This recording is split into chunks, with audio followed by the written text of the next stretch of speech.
बिस्मिल्लाहिर्रहमानिर्रहीम। मुझे नाम आबिद अली मीरानी है। मैं क्लास 10 में पढ़ाता सैयदपुर बानरी मदारिस में पढ़ाई हुआ था प्रोपोर्शन तनासुब। तनासुब के एक असां प्रॉब्लम आया था नीट प्रोपोर्शन असां के फाइंड करणो। मतलब असां वटि एक्सट्रीम मिलियल आहिनि, असां के मीन फाइंड करणो। वो कीअं कंदासीं?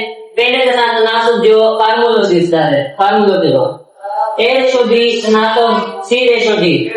तनासुब जो असुल रूल ही यो आहे त बारे के बारे सां तरफ करायो ऐं अंदरे के अंदरे खां असां हिते मीन जी जाने एक्सट्रीम से ऐं एक्सट्रीम जेका ॿाहिरियों या ॿाहिरि लिखायो ऐं x के x सां तरफ करायो से बराबर 8 के 18 सां तरफ करायो x तरफ x असां जो यो x स्क्वायर थी वियो बराबर 8 तरफ 18 144।